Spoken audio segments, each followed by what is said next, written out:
Hello once again, everybody, and welcome to the Mark Richt Show, presented by Williamson Automotive. Joe Zagacki alongside my broadcast partner, Don Bailey Jr., and the coach is coming up here momentarily. But first, Don, the Hurricanes went on the road last week on a Thursday night showdown with Virginia Tech and came up on the short end. You said showdown, and you're right. Anytime you go to Blacksburg and Lane Stadium, you're going to get one of the toughest crowds in America.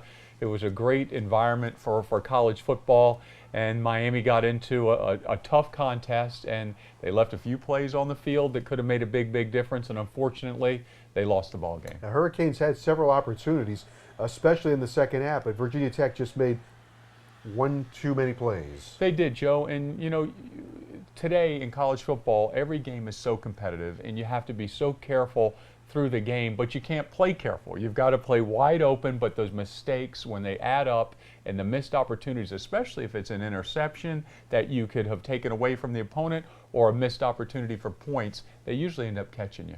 All right, Miami and Virginia Tech. Let's take a look at the highlights now, brought to you by UHealth Sports Medicine. We'll get you back in the game. Miami and Virginia Tech at Lane Stadium in Blacksburg. Swings the right leg, and away we go. Kaya steps up and throws deep, has a man out there. It's caught at the 40-yard line and stumbling down at the 30 to the 28-yard line.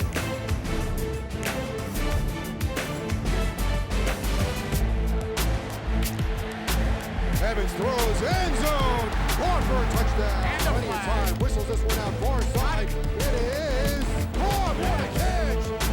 Kaya wants to go to the air. Steps up, looking left, throwing for Berrios. He's down and for a touchdown. Braxton Berrios, the left corner of the end zone. Slant for Hodges, got it, the 3-2-1. Touchdown, Virginia Tech. Kaya wants to go to the air again. And it's throwing wide open down the right side. It's caught at the 10, at the 5. Touchdown!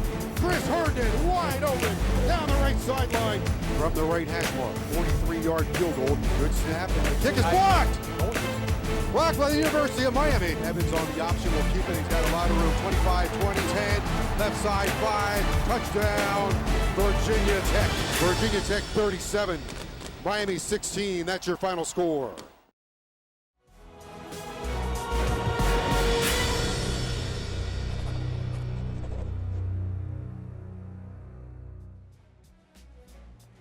Welcome back to the Mark Richt Show, presented by Williamson Automotive. Joe Zagacki alongside Don Bailey Jr. and University of Miami head coach Mark Richt. All right, Coach, let's start tonight's show with a talk about special teams. They had another good return man that we neutralized with, high punts. Vogel's done a great job really last couple of weeks against some guys that are really dangerous. Got another one coming, actually. But did a very good job of getting the ball up, getting a lot of hang time, allowing our guys to get underneath it, mostly fair catches for him. The biggest play of the game on special teams was the blocked field goal. A situation where they could have gone up, where we would have had to have 3 scores, and we get the block, which gives us an opportunity to stay within 2 scores, gives us a chance to change the momentum in the game. We got down in there offensively, but we did not cash in, unfortunately. But with about 5.5 minutes to go, if we catch that ball in the end zone, then we're down by 7, and so that was a huge play. We don't know how good we cover kicks anymore because we're kicking them off out of the end zone, or we're getting no returns on that because we're doing such a good job of knocking it out of the end zone. But overall, it's been good, I think.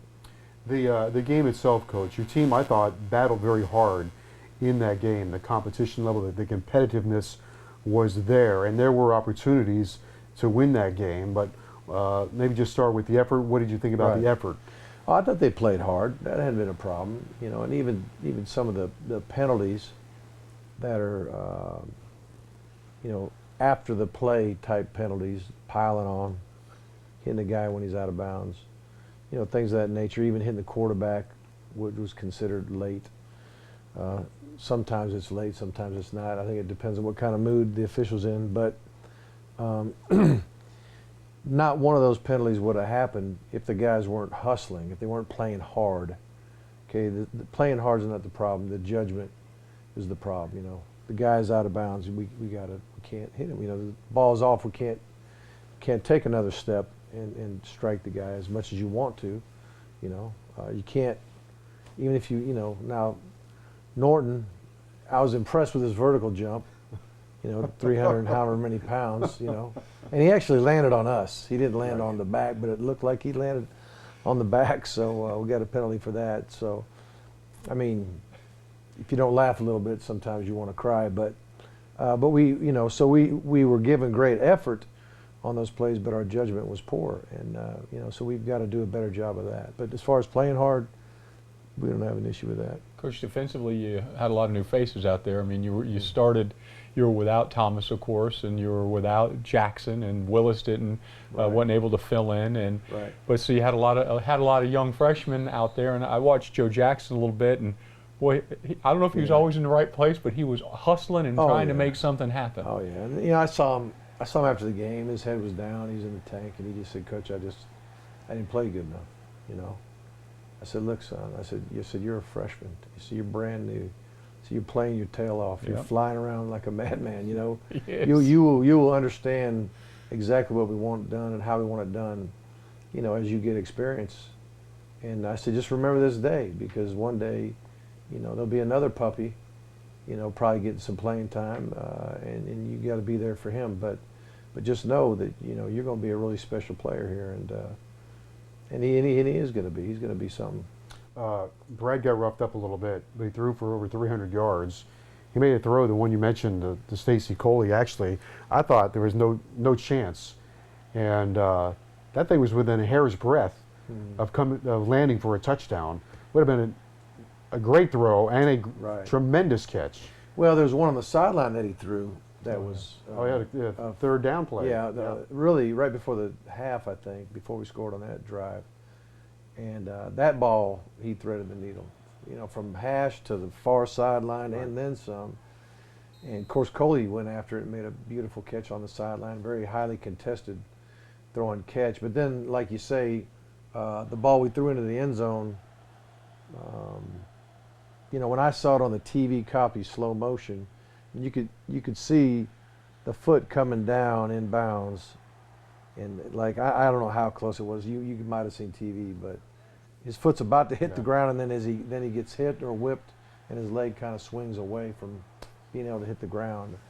And I mean, it's just that close to being within 7. And like I said, I think there still was about 5 minutes to go in the game, with the chance to get another stop and another chance to score. Coach, when you see plays like that from Brad or from Stacy, I guess, you know, sometimes people, you want to look at the negative plays, but when you see positive plays like that,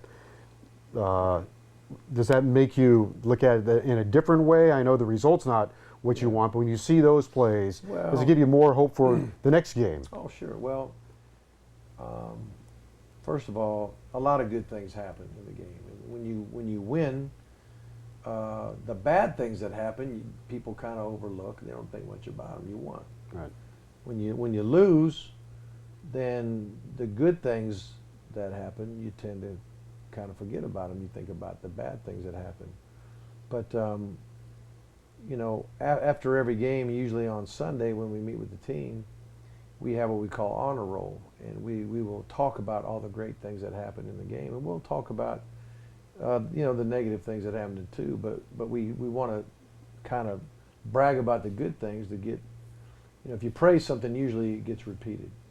You know, so there were a lot of really good things that happened in the ball game, and you know, sometimes when you get this close, it hurts, but you also know that, you know, you're on the right track, and you got the right people in place, and they're you know, within, you know, inches of getting it done, just exactly the way it needs to get done. But you know, I'm proud of these guys. Our staff's proud of these guys. Are they perfect? No. Are we perfect? No. But you know, we are a team. We're unified. We're working our tails off, and now, you know, we got to turn the page. You know, I've turned the page, other than talking to you guys, okay. But we've got to get ready. We got to get ready for the next one, and that's just how football is. And that's a good cue for us to turn the page as well. We'll talk about the Fighting Irish of Notre Dame when we come back on the Mark Richt Show right after this.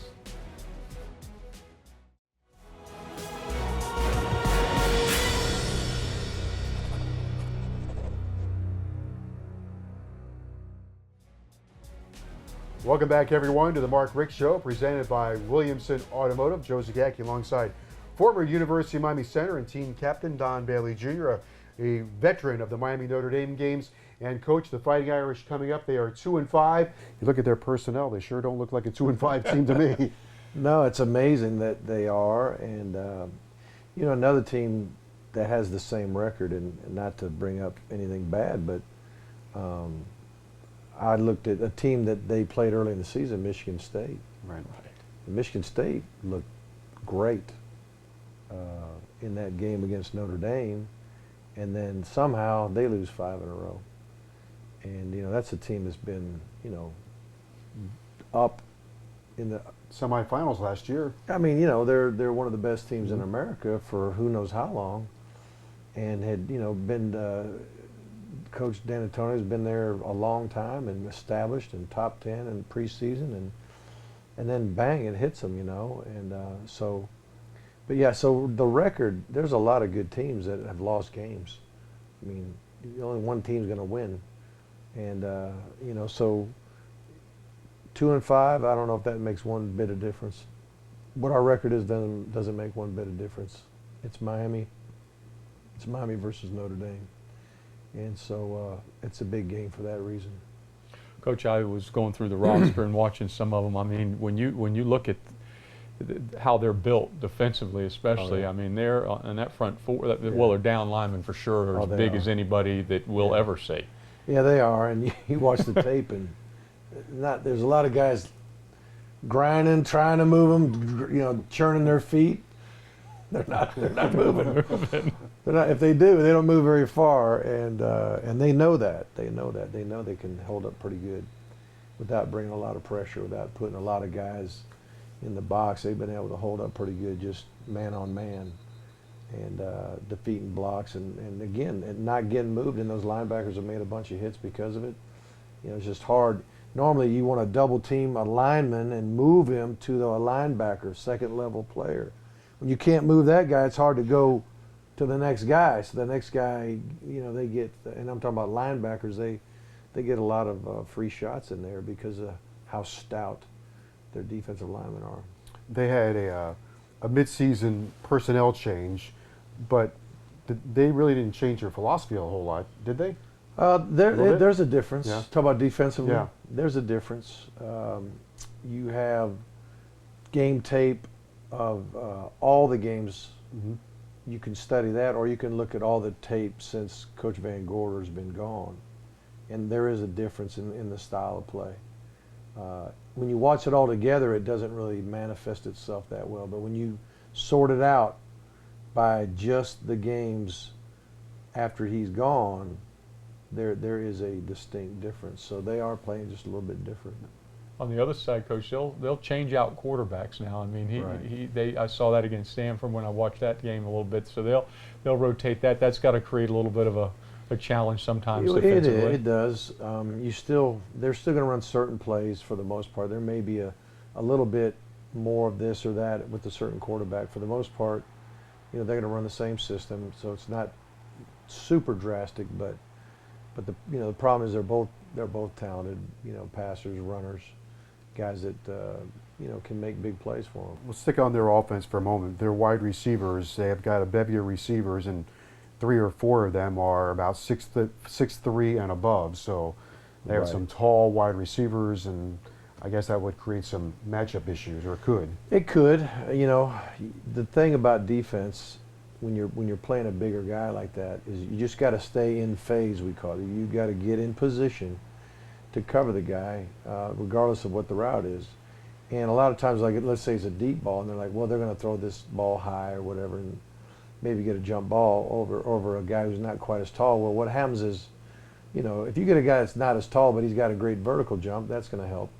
And also, if he's good at, you know, seeing the ball going into the hands of the receiver and then getting ready, you know, there to rake it out as it hits the hands, you know, you don't have to be quite as tall, but a lot of times you keep a quarterback from even throwing the ball to a receiver if you're on him. If you're sticking on him like glue, the QB may go to the next guy. You know, so you know, there's a lot of ways to get it done, but you know, on a pure jump ball, usually the taller man wins, you know, but the balls aren't thrown that perfectly. All right, Coach, thank you very much, and the very best of luck against Notre Dame. And when we come back, we will wrap up the Mark Richt Show right after this.